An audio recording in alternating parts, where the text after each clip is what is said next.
జలజగడం దశాబ్దాలుగా సాగుతున్నప్పటికీ కూడా పరిష్కారం మాత్రం అందని ద్రాక్షలాగే మిగిలిపోయింది. రెండు రాష్ట్రాల్లోనూ ప్రభుత్వాలు మారినా ముఖ్యమంత్రుల మధ్య స్నేహపూర్వక సంబంధాలు ఉన్నా నీటి పంపకాల వద్దకు వచ్చేసరికి డెడ్లాక్ ఎందుకు ఏర్పడుతుందనేది ఇప్పుడు అసలు ప్రశ్న. 12 ఏళ్ల విభజన చరిత్రలో ఈ వివాదం ఎక్కడ ఆగిపోయింది? జల వివాదం పరిష్కారం కాకపోవటానికి ప్రధాన బాధ్యులెవరు అనే అంశాలపై విశ్లేషిద్దాం. సార్, వింటున్నాం కదా, జల వివాదం అనేది కంటిన్యూస్గా జరుగుతూనే ఉంది. ఏడాది పాటు చూస్తూనే ఉన్నాము. రెండు రాష్ట్రాలు విడిపోయి 12 ఏళ్ళు అవుతున్నప్పటికీ కూడా ఇంకా ఈ జల వివాదం అనేది ఒక కొలిక్కి రానిలేదనే చెప్పాలి. అసలు దీనికి మీ అనాలిసిస్ ప్రకారం ప్రధాన కారణం ఏంటి, ప్రధాన బాధ్యులు అని ఎవరు అనుకుంటున్నారు? అంటే ఎవరు బాధ్యులని మనం ఎవరిపైన ఆరోపణలు చేయలేము సౌమ్య. ఎందుకంటే ఇది కాంపిటేటివ్ పాలిటిక్స్, కాన్ఫ్లిక్టింగ్ ఇంట్రెస్ట్లు ఉంటాయి. కాన్ఫ్లిక్టింగ్ ఇంట్రెస్ట్లు ఏంటి? ఇప్పుడు అందరికీ నీళ్ళు కావాలి, కానీ నీళ్ళు అందరికీ సరిపోయినంతగా లేవు. ఏం చేయాలి? మరీ ముఖ్యంగా అప్పుడు రెండు తెలుగు రాష్ట్రాల్లో ప్రధానమైన నదులు, అంతర్రాష్ట్ర నదులు కృష్ణా, గోదావరి. గోదావరిలో నీళ్ళు ఎక్కువ ఉన్నాయి, ప్రాజెక్టులు తక్కువ ఉన్నాయి. కనుక వాస్తవానికి గోదావరి పైన మాట్లాడుకుంటే కాస్త పరిష్కారం కావచ్చు. అందుకే మీకు చంద్రబాబు చెప్తున్నాడుగా, మేము కాళేశ్వరాన్ని వ్యతిరేకించామా? సో అభ్యంతరం ఏంటి అంటే, తెలంగాణ ముఖ్యమంత్రి మాకు 1000 టీఎంసీలు ఇచ్చి గోదావరి నీళ్ళు మొత్తం మీరే తీసుకోండి అని అంటున్నారు కదా. సో అందువల్ల గోదావరి పైన రాజకీయాల కొరకు కొన్ని ప్రాజెక్టులను కొంతమంది వ్యతిరేకించవచ్చు, కానీ ఇప్పుడు పోలవరంపై కూడా వ్యతిరేకత నీళ్ళ గురించి కాదు. పోలవరం పైన తెలంగాణ ఉద్యమ కాలంలో కూడా వ్యతిరేకత ముంపు ప్రాంతం. 2 లక్షల మంది ఖమ్మం జిల్లాలో, ఉమ్మడి ఖమ్మం జిల్లాలో నిర్వాసితులయ్యారు. విలువైన అటవీ సంపద సబ్మర్జ్ అయింది. సీలేరు జల విద్యుత్ ప్రాజెక్టు కోల్పోయాం. ఇవి వివాదాలు. గోదావరిలో నీళ్ళు లేవని కాదు, ఈవెన్ కేసీఆర్ కూడా చాలాసార్లు చెప్పారు, గోదావరిలో మీకు ఎన్ని నీళ్ళు కావాలని అది తీసుకోండి అని. సో అందువల్ల గోదావరి నదికి ఉన్న ఇష్యూ అది. ఇకపోతే మీకు కృష్ణానది ఉంది. కృష్ణానదికేమో నీళ్లు తక్కువ, ప్రాజెక్టులు ఎక్కువ. సో తెలంగాణ ఉద్యమానికి మూలమే నీళ్ళు. సో ఎందుకు మూలం అంటే, కృష్ణానది ఉమ్మడి ఆంధ్రప్రదేశ్లో కూడా మీకు తెలంగాణలోని మహబూబ్ నగర్ జిల్లాలో ఎంటర్ అవుతుంది. మహబూబ్ నగర్ జిల్లా నల్గొండ జిల్లాని కవర్ చేస్తూ నాగార్జున సాగర్ మీదుగా ప్రకాశం బ్యారేజ్కి వెళ్ళి అక్కడి నుంచి సముద్రంలోకి వెళ్ళిపోతుంది. కానీ మీకు ఆశ్చర్యం చూడండి, కృష్ణానదిని మీకు ఉమ్మడి రాష్ట్ర జాగ్రఫీ తెలిసిన ఎవరికైనా చూడండి, కృష్ణానది గణనీయమైన భాగం తెలంగాణలోనే పారుతుంది. కానీ మీకు మహబూబ్ నగర్ జిల్లాలో నీళ్లుండవు. మీకు మహబూబ్ నగర్ జిల్లా ప్రజలు లక్షల సంఖ్యలో వలసలకు వెళ్ళారు. కృష్ణా నీళ్లు మహబూబ్ నగర్ దక్కలేదు. నల్గొండలో ఫ్లోరైడ్ భూతం, మంచినీళ్ళు లేక సహజంగా అప్పుడు తెలంగాణలో క్వశ్చన్ వచ్చింది, పరవళ్ళు తొక్కే కృష్ణమ్మ మా ప్రాంతం నుంచి ప్రవహిస్తున్నా మాకెందుకు గుక్కని నీళ్లుండవు అని మీకు అందశ్రీ పాటలకు కూడా ఉంటుంది. మా నీళ్లు మాకేనని తెగించి కొట్లాడాలి అని తెలంగాణ ఉద్యమ కాలంలో పాటలు. బిలబిలాబాడే కృష్ణమ్మ మా పొలాలను సస్యశ్యామలం చేయాలని అందశ్రీ పాటలు. మీరు తెలంగాణ ఉద్యమంలోనే ఇదొక ప్రధాన అంశమైంది. ఎందుకంటే తెలంగాణలో పారుతున్నా కూడా ఉమ్మడి రాష్ట్రాన్ని అత్యధిక కాలం ఆంధ్ర ప్రాంత సీమా నాయకులు పాటించారు కనుక రాజకీయాల వల్ల తెలంగాణకు అన్యాయం జరిగింది నీళ్ళలో అని. అందుకే తెలంగాణ ఉద్యమ ట్యాగ్ లైనే నీళ్లు, నిధులు, నియామకాలు. సో నిధులు, నియామకాలని మనం మార్చుకోవచ్చు అవసరమైతే. ఇప్పుడు నిధులు తెలంగాణకు అన్యాయం జరిగింది అంటే లేదు, ఇప్పుడు విభజన వల్ల ఆంధ్రాకు అన్యాయం జరిగిందంటే బడ్జెట్ ద్వారా కాస్త ఎక్కువ నిధులు ఇవ్వచ్చు, పరిష్కారాలు. నీళ్ళు అలా కాదు కదా. సో నీళ్ళల్లో సమస్య ఏంటంటే, ఉమ్మడి రాష్ట్రంలో ఉన్నప్పుడు మీకు నదీ జలాల ట్రిబ్యునల్, అది బచావత్ ట్రిబ్యునల్ కానీ, బ్రజేష్ కుమార్ మిశ్రా ట్రిబ్యునల్స్ కానీ, రివర్ వాటర్ ట్రిబ్యునల్స్ ఏంటంటే రాష్ట్రాన్ని యూనిట్గా తీసుకొని పంపిణీ చేస్తాయి. సో తెలంగాణ వచ్చాక తెలంగాణ పెట్టిన వాదన ఏంటంటే, మరి మేము కొత్త రాష్ట్రం ఏర్పడ్డాం కనుక, ఉమ్మడి రాష్ట్రంలో మాకు అన్యాయం జరిగిందనే అంశంపైన మేము పోరాడాం కనుక మళ్ళీ మా రాష్ట్రాన్ని కూడా పరిగణలోకి తీసుకొని నీటి జలాల్ని పునః పంపిణీ చేయండి అని మొదలుపెట్టారు. దీనిపైన సుప్రీంకోర్టు కూడా తెలంగాణ వెళ్ళింది. కేంద్ర ప్రభుత్వం హామీ తర్వాత సుప్రీంకోర్టు నుంచి విరమించుకుంది. ఇప్పుడు కేంద్ర ప్రభుత్వం ట్రిబ్యునల్ ద్వారా దీన్ని పరిష్కరించాలి. ఇక్కడ సమస్య ఏంటి? ఇప్పుడు ఉదాహరణకు అంతకుముందు బచావత్ ట్రిబ్యునల్లో 811 టీఎంసీ, తర్వాత మిగులు జలాలైన 190 టీఎంసీలను కూడా కలిపి బ్రజేష్ కుమార్ ట్రిబ్యునల్ 1001 టీఎంసీలను పంపిణీ చేసింది. దాన్ని బ్రజేష్ కుమార్ ట్రిబ్యునల్ ఉమ్మడి రాష్ట్రం కూడా వ్యతిరేకించింది. ఈ 811 టీఎంసీలో 299 లెస్ దెన్ 300 మాత్రమే తెలంగాణ వాడింది. 500 అబోవ్ మీకు ఆంధ్రాకి కేటాయించారు. సో దానితో వివాదం వచ్చింది. అంటే దీన్నే కాన్ఫ్లిక్టింగ్ ఇంట్రెస్ట్. ఇప్పుడు తెలంగాణ ఏమడుగుతుంది, 50% మాకు కూడా కృష్ణానదిలో వాటా కావాలి అంటున్నారు. కృష్ణానదిలో 50% తెలంగాణకు వాటా ఇస్తే ఆటోమేటిక్గా ఆంధ్రాకు నీళ్లు తగ్గిపోతాయి. దీని ఆంధ్ర నాయకత్వం ఎలా ఒప్పుకుంటుంది? So this is a conflicting interest. లేదు మీకు తెలంగాణకు 56 నుంచి 2014 మధ్య 58 ఇయర్స్ అన్యాయం జరిగింది, నిజమే, మీరే వాడుకోండి అని ఆంధ్ర ప్రాంతం అనగలదా? కాన్ఫ్లిక్ట్ ఇంట్రెస్ట్ అనివార్యంగా వస్తాయి. అది దేశాల మధ్యన వస్తాయి, రాష్ట్రాల మధ్యన వస్తాయి, ఈవెన్ జిల్లాల మధ్య కూడా వస్తాయి. కాన్ఫ్లిక్టింగ్ ఇంట్రెస్ట్లు ఉన్నాయి. రెండవది ఏంటంటే మీకు కంపీటింగ్ పాలిటిక్స్. ఎవరైనా సంయమనం పాటించి కాస్త ఇచ్చిపుచ్చుకునే దూరంలో వెళ్దాం, మనం ఎందుకు ఈ పంచాయతీ వల్ల ఇద్దరము పంచాయతీ ఉండడం వల్ల ఎవరు ప్రాజెక్టులు నిర్మించుకోలేరు అని అనుకొని ఇద్దరు ముఖ్యమంత్రులు కనుక ముందుకు వచ్చారు అనుకోండి. ఇప్పుడు రేవంత్ రెడ్డి అంటున్నాడు, కానీ ప్రాక్టికల్గా అది సాధ్యం కాదు. చంద్రబాబు నాయుడు అంటున్న రాజకీయాల వద్దని. మీకు గుర్తుండే ఉంటుంది, బాబ్లీ ఇష్యూ పైన చంద్రబాబు నాయుడు నాయకత్వంలో ఎమ్మెల్యేలు మహారాష్ట్ర వెళ్ళి నిరసన తెలిపారు. బాబ్లీ అంతా 1 or 2 టీఎంసీలే. ఇప్పుడు మీకు పోలవరం, నల్లమల సాగర్ ఇంకా చాలా ఎక్కువ కదా, 90 టీఎంసీ గురించి చర్చ కదా, 100 టీఎంసీ దాకా చర్చ. మీకు 1 or 2 టీఎంసీల కొరకు ఎందుకు కొట్లాడాడు చంద్రబాబు నాయుడు నాయకత్వంలో తెలుగుదేశం ఎమ్మెల్యేలు? ఇప్పుడు మన రాజకీయాల వద్దంటే జనం అంగీకరిస్తారా? సో అందువల్ల రేవంత్ రెడ్డి చంద్రబాబుల వ్యక్తిగత స్నేహము ఇక్కడ ఇష్యూ కాదు, జగన్ కేసీఆర్ల వ్యక్తిగత స్నేహం ఇష్యూ కాదు. ఇద్దరు రాజకీయ నాయకులు తమ తమ రాష్ట్రాల ప్రజల ఓట్లతో గెలిచిన వారు, తమ రాష్ట్రాల రాజకీయ ప్రయోజనాల కొరకు ఆలోచించక తప్పదు. సో అందువల్ల ఏం చేయాలి, జాతీయ పార్టీలే రాష్ట్రానికి ఒక వైఖరి తీసుకుంటారు. ఇప్పుడు కృష్ణానది విషయంలో బీజేపీ కర్ణాటక ఒక రకంగా ఆలమట్టి ఎత్తు చూసాం.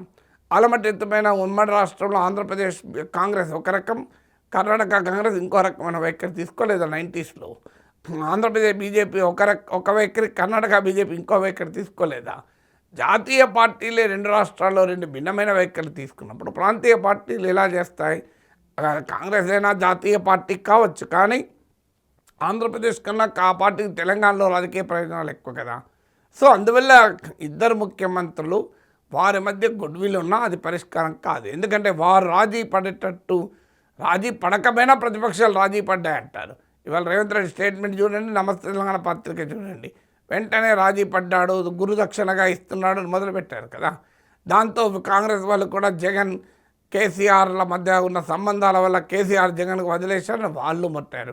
ఇప్పుడు రాయలసీమ ఎత్తిపోతల పథకం పైన ఇష్యూ అదే కదా, జగన్ హయాంలోనే ఆపినరు అని టీడీపీ అంటోంది. లేదు రేవంత్ రెడ్డి ముఖ్యమంత్రి అసెంబ్లీలో అన్నాడు, నాతో ఉన్న స్నేహం వల్ల నా మాట విని చంద్రబాబు నాయుడు ఆపాడు అని చెప్పి రేవంత్ రెడ్డి అన్నాడు. దానిపైన వైసీపీ విరుచుకపడుతోంది, ఇదంతా నడుస్తుంది కదా. అందువల్ల కాన్ఫ్లిక్టింగ్ ఇంట్రెస్ట్లు ఉంటాయి, కాంపిటేటివ్ పాలిటిక్స్ ఉంటాయి. ఇక పరిష్కరించాలన్న కేంద్ర ముఖ్యులు రాజకీయాలు ఉంటాయి. సో నార్మల్గా అంతర్రాష్ట్ర నదీ జలాల వివాదాలు పార్లమెంట్ చట్టం ద్వారా నదీ జలాల ట్రిబ్యునల్ ఏర్పడితే అది పరిష్కరించాలి. కానీ కేంద్రంలో ఉన్న బీజేపీ కూడా రాజకీయాలు ఉంటాయి. సో అందువల్ల మన తెలంగాణ ఉద్యమ టైంలో చూడలేదా, కాంగ్రెస్ పార్టీ, తెలుగుదేశం పార్టీ, అన్ని పార్టీలు కూడా తెలంగాణ నాయకులు ఒక రకంగా, ఆంధ్ర నాయకులు ఒక రకంగా మాట్లాడలేదు. మన ముందు వెనకాల వెళ్ళి ఇద్దరు కలిసి వ్యాపారాలు చేసుకున్నారు, అది వేరే విషయం. కానీ టీవీ కెమెరాల ముందైతే మామూలు కాదు కొట్లాడుకోవడం. ఎవడని చూస్తే అసలు ఎంత ప్రజల కోసం వీళ్ళు ఎంత శత్రువులుగా మారిపోయారని. సో పైరవీలు, కాంట్రాక్ట్లు, వ్యాపారాలు, రియల్ ఎస్టేట్లు అంతా కలిసే చేశారు. కానీ ఇక్కడ మాత్రం ప్రజల్ని పిచ్చోళ్ళని చేస్తానికి ఏమి కొట్లాడుకోండు, మామూలు కొట్లాడుకోలే కదా. అందువల్ల రాజకీయాల్లో పాపులిజం, కాంపిటేటివ్ పాపులిజం కూడా ఉంటుంది. అందువల్ల సులభంగా పరిష్కారం కావు కదా. మనం ఒక్కసారి వాళ్ళు మాట్లాడిన బైట్స్ ఉన్నాయి, సీఎం మాట్లాడిన మాటలు ఒక్కసారి మనం విందాం, దాని తర్వాత కంటిన్యూ చేద్దాం సార్. పట్టణానికి, కృష్ణా నదికి ఎన్ని నీళ్లు కావాలంటే అన్ని నీళ్లు ఇవ్వడానికి అవకాశం వస్తుంది. అక్కడి నుంచి వంశధార తీసుకెళ్తాం, ఇక్కడి నుంచి నల్లమల సాగర తీసుకెళ్తాం. నేను నిన్న కూడా ఒక మాట అన్నాను, ఎందుకు అనవసరంగా తెలుగు జాతి మధ్య విద్వేషాలు పెట్టుకుంటాం? నీళ్లు సముద్రానికి పోతున్నాయి. ఇప్పుడు పెద్ద వీరుడు బయలుదేరాడు, రాయలసీమ లిఫ్ట్ ఇరిగేషన్ అంట. నీళ్లు కావాలన్నా గొడవలు కావాలంటే మాకు నీళ్ళొద్దు, గొడవలే పెట్టుకుంటామనే రకం వీళ్ళంతా.